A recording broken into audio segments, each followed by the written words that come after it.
রাজধানীর Mitford hospital চত্বরে ভাঙারি পণ্যের ব্যবসায়ী লালচাঁদ ওরফে সোহাগকে নৃশংসভাবে হত্যার ঘটনায় দেশজুড়ে বইছে সমালোচনার ঝড়। হত্যার প্রতিবাদে বিক্ষোভ মিছিল হয়েছে বিভিন্ন জায়গায়। হত্যার সাথে জড়িতদের দ্রুত বিচারের আয়ত্তায় আনতে বিক্ষোভ মিছিল করেছে ঢাকা বিশ্ববিদ্যালয় ছাত্রদল।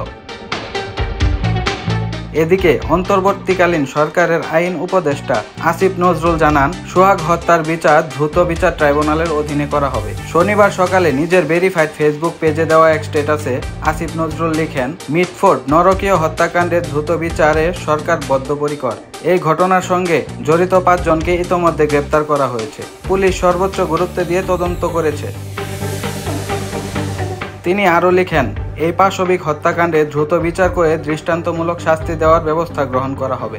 দায়ীদের বিরুদ্ধে মামলা দ্রুত বিচার ট্রাইব্যুনালে স্থানান্তর করা হবে। দ্রুত বিচার ট্রাইব্যুনাল আইন 2002 এর ধারা 10 এর অধীনে দ্রুততম সময়ের মধ্যে বিচার ব্যবস্থা করা হবে।